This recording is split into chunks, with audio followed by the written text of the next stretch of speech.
Le Petit Tas de Pain, c'est une troupe qui est tout le temps sur la route. On tourne, on a la chance de tourner, on a la chance d'être en résidence ailleurs, etc. Et donc, on est aussi une troupe de comptoir, du coup. Là, on rencontre beaucoup de gens et moi, c'est un endroit que j'adore, les bars. Pas tellement pour y boire, mais pour regarder les gens. J'adore écouter les gens, dire ce qu'ils ont à dire. Et on entend souvent la question de mais où va le monde? Mais alors, qui c'est qui décide? Ouais, mais alors, pourquoi il n'a pas fait avant, etc., en parlant des gens de pouvoir. Du coup, on s'est dit, tiens, c'est vrai, ça se trouve, c'est pas bête comme question. Qui mène le monde réellement aujourd'hui? C'est assez compliqué à répondre à cette question. Et en même temps, d'interroger aujourd'hui, comment on décide? Qu'est-ce qui fait qu'on décide? En démocratie européenne aujourd'hui. Et donc, ça interroge toutes ces notions-là. Alors là, rien qu'avec ça, on est parti. Et donc, on a de la matière pour écrire la Bible, le Coran et le Mahabharata réunis, comme à chaque fois. Dans nos créations, on part d'un endroit et on essaie de s'autoriser de plus en plus de se perdre pour pouvoir se trouver. Dans ce contexte extrêmement fragile, Monsieur le Président, fragile politiquement, mais aussi socialement, avec le mouvement de grève total depuis plus de 6 mois. Idéologiquement, on voit les guérillas interreligieuses qui font rage dans nos villes, sans rappeler le taux de chômage, la fuite des cerveaux, une jeunesse perdue, le troisième âge oublié, les enjeux climatiques, le système monétaire en danger, le désarmement. Monsieur le Président, je n'aurai qu'une seule question. Avez-vous peur ?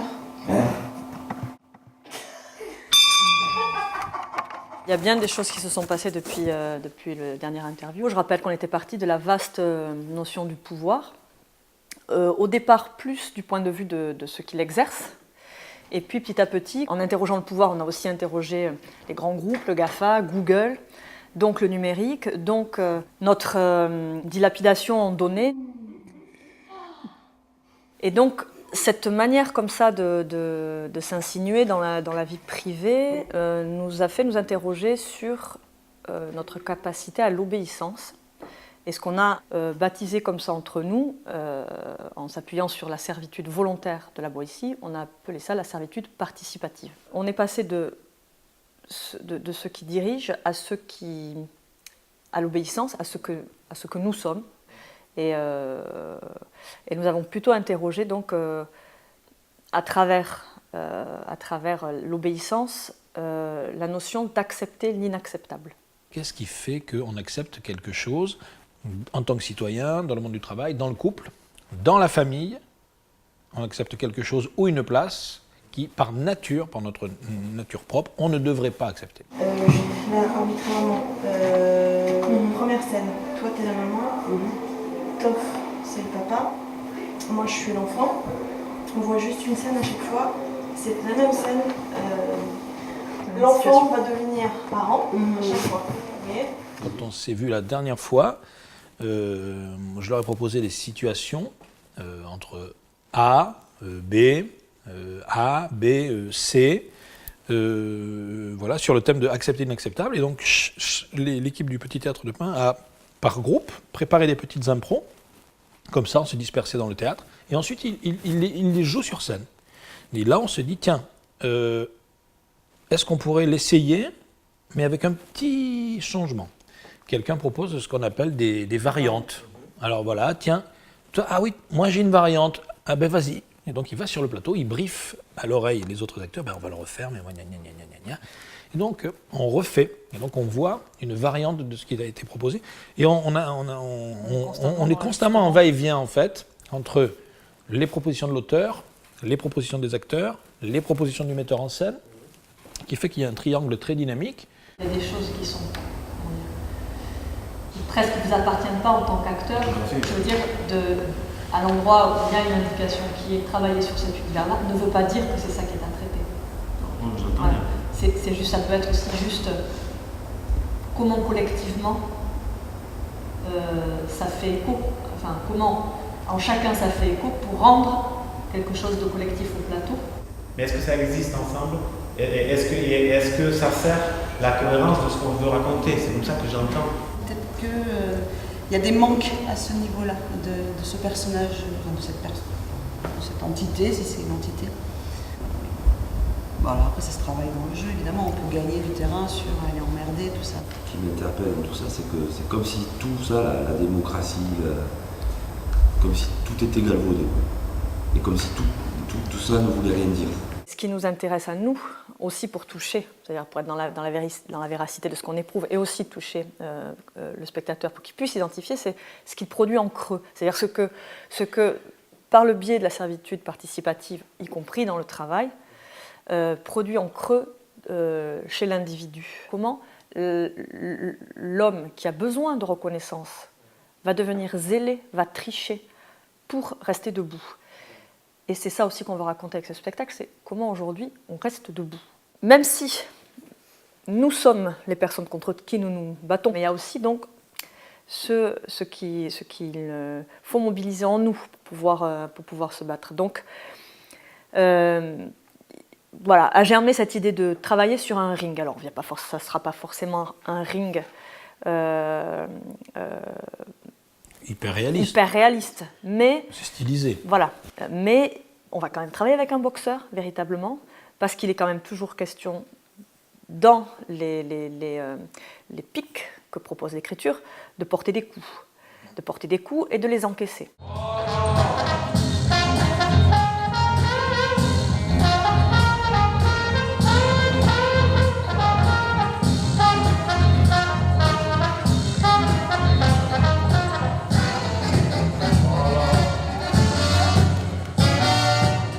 Alors aujourd'hui, c'est un stage de boxe avec Pierre-Rémy Rousset, 4 fois champion de France en 2007. Alors pourquoi la boxe dans ce spectacle? C'est venu d'une intuition par rapport à la thématique de la pièce qui raconte tout l'inverse, qui est que ce sont des personnages qui sont dans le flirt constant avec la résignation, avec le fait d'accepter l'inacceptable. Et en contrepoint de ça n'est qu'une intuition, mais c'était l'envie de travailler justement sur tout l'opposé, sur la combativité, y compris quand même il ne s'agirait plutôt que de combats ordinaires. Les acteurs, ils ont besoin de pouvoir comprendre ce que c'est que la boxe et de pouvoir acquérir les différentes manières de boxer, faire du shadow, pouvoir vraiment appréhender le milieu, on va dire. On essaie de se mettre dans la peau du boxeur quelque temps pour pouvoir comprendre vraiment ce qu'il en est, quoi. Moi, j'étais impressionné par leur capacité à incorporer, à digérer tous les éléments que j'ai pu donner. Tout a été très concentré.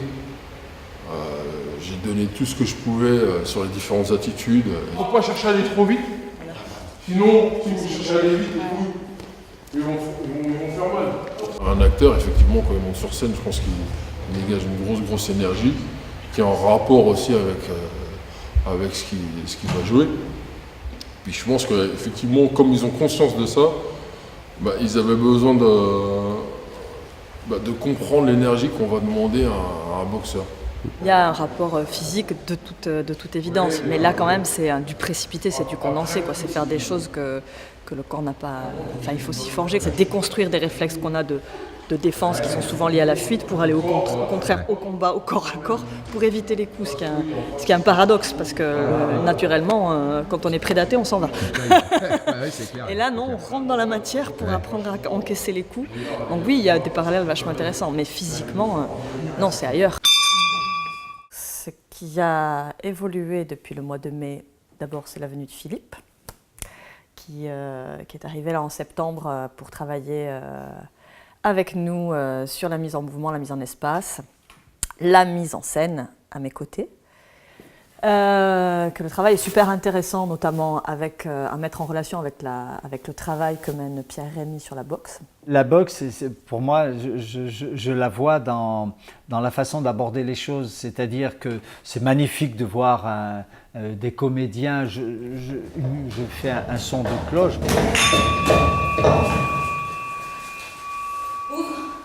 aussitôt le son de cloche, ils sont sur le plateau et ils sont déjà dans la scène. Donc il n'y a pas d'entrée. De même, donc ils portent la scène avec une intensité qui est paradoxale avec les chemins où on aime bien les entrées, la mise en place de la situation, etc., la chute, enfin, etc. De même, il y a un son de cloche qui va interrompre. Donc ça veut dire que c'est comme si on ne retenait que la substantifique moelle. Je suis désolé.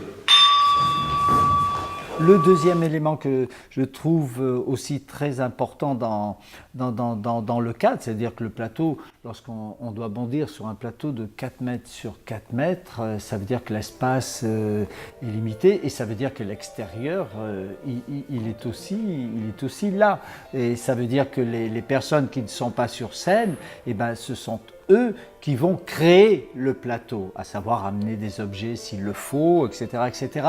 C'est cette histoire d'être au service. Et après, il y a le rythme qu'on n'a pas encore vraiment abordé, il y a le rythme général. C'est-à-dire, lorsqu'on va voir un match de boxe, c'est pas pour avoir des moments soporifiques, c'est-à-dire qu'un match de boxe, c'est quand même un art ou un sport, appelons-le comme on veut, dont une des finalités, c'est de tenir le public du début à la fin et de le porter quelque part. Moi, souvent, je mets un travail souvent de direction de jeu dans ce cadre donné, quand bien même c'est moi qui l'impulse, par exemple. Et Philippe a toujours un ressenti sur la physicalité des choses qui bouge le cadre. C'est-à-dire que lui, il peut regarder la pièce comme ça. Et ne pas entendre le texte, mais écouter par tout ce qu'il reçoit physiquement ce qui se passe au plateau. De toute façon, une pièce, c'est quelque chose de physique. Quand bien même elle est parlée, c'est physique. Puisque Fafiol triture la tête en comprenant les éléments, etc., je veux dire que je n'ai pas à me triturer la tête, donc je porte mon regard ailleurs. Moi, j'ai l'impression qu'on est en train de creuser un grand espace, chacun en a notre pelle, c'est le même trou, mais on ne se cogne pas avec les deux pelles.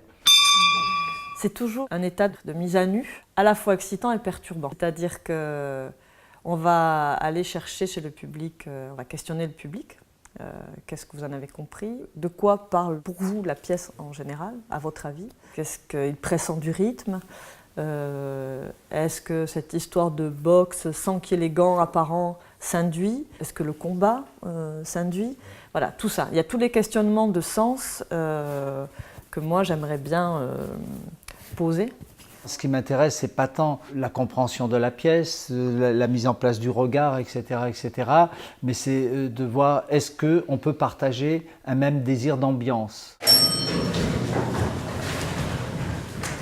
Ces moments-là bousculent manifestement, mais je crois que par exemple, on s'est posé la question, qu'est-ce qu'on fait? Est-ce qu'on fait une partie de la pièce? Est-ce qu'on met des fragments n'importe comment? Est-ce que c'est peut-être aussi un moment de travail, etc. À un moment donné, un artiste, il doit se poser ces questions-là. Des questions qui bousculent. Et soyons clairs, en période de création, les artistes, ils n'ont pas envie de se poser des questions. Donc c'est bien que des individus ou une structure extérieure leur disent si vous posiez ces questions-là, vous voyez, et ça, je trouve qu'il y a aussi une sorte de petit combat qui nous est proposé et que je trouve qui peut être très intéressant. Vous avez toujours une fille comme elle, un petit malin, vous savez, de rebelle qui s'isole quand les autres partagent et qui se croit meilleur qu'eux. Alors qu'au fond, ce qui l'anime est bien petit. Prendre le pouce en donnant le moins. Dis-moi que je me trompe, pardon, c'est pas toi ça? Petit malin qui vient d'arriver, qui veut prendre la place. Depuis octobre dernier, eh bien, toute la structure de la pièce s'est posée. On a tout le squelette de la pièce et puis on a avancé aussi dans le jeu. Un avancement à la fois scénographique, dans des confirmations sur l'histoire du ring, sur l'histoire des rounds menée par la cloche, sur le cadre au-dessus de l'espace de jeu qui permet de jouer et sur les hauteurs et sur la lumière. On a avancé aussi musicalement, puisqu'on a travaillé avec Achier Ituarte qui est compositeur. Les costumes aussi se mettent en place, voilà, les silhouettes sont en train de s'affiner. Et puis, bien évidemment, ce qui fait le cœur de cette pièce, puisqu'il y a quand même extrêmement nu dans l'espace, c'est le mouvement, la boxe, qui est plus transparente, mais le mouvement pour travailler sur le souffle de ce spectacle. Oh là là, c'est que tu vas me faire devenir dingue, toi, avec tes peluches à la con, là. Et tous, vous allez me faire devenir dingue. Qu'est-ce que ça peut foutre que ça soit un garçon? Tu vas te marier avec? Hein? Tu vas prendre une famille? C'est lui qui va te faire des gosses, le gros nul, là? C'est pas grave, papa! Si, c'est grave. Si, c'est grave. Parce que ça va jamais, de toute façon.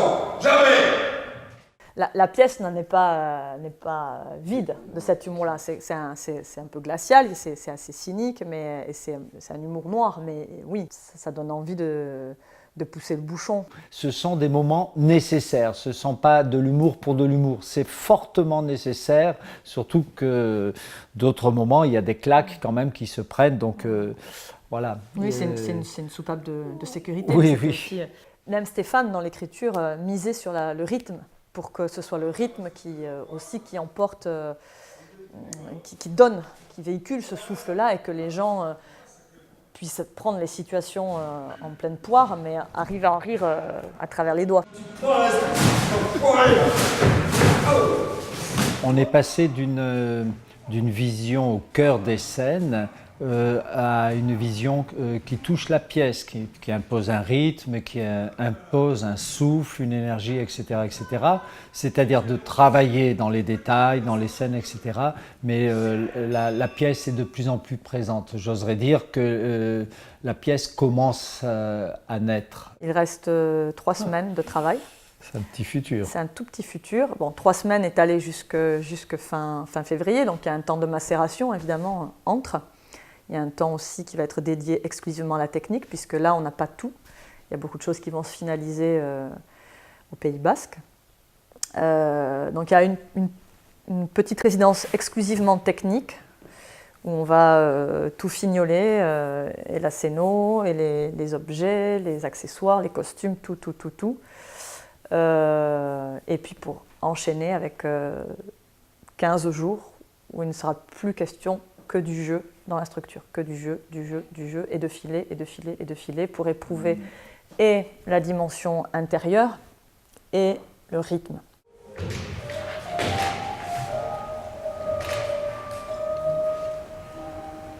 Vous m'avez fait appeler, monsieur? Oui. Passez-moi ma chemise.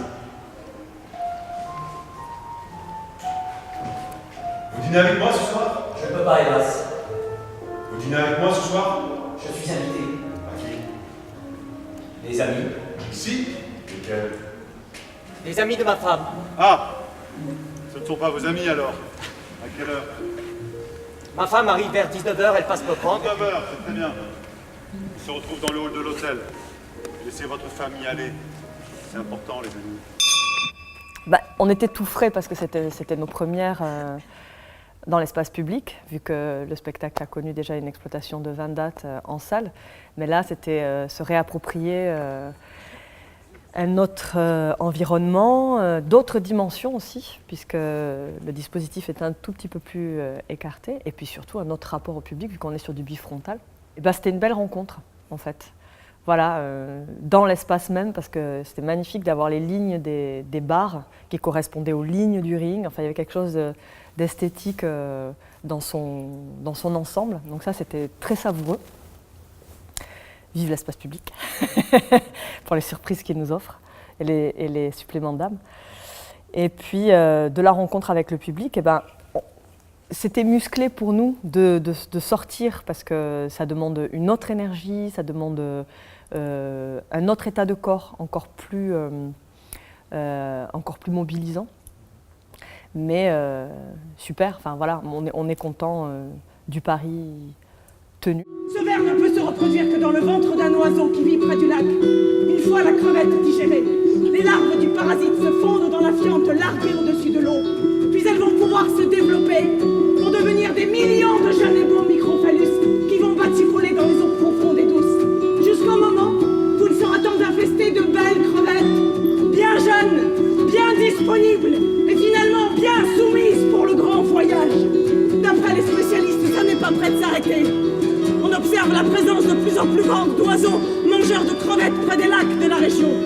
Quand il n'y aura plus de crevettes, j'imagine que les oiseaux iront bouffer celle d'un autre étang, ou qu'ils boufferont autre chose, ou qu'ils se boufferont entre eux.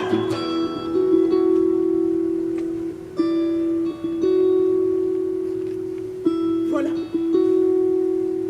Voilà ce que m'a dit l'homme, avant de disparaître. Nous ne sommes pas des crevettes, madame.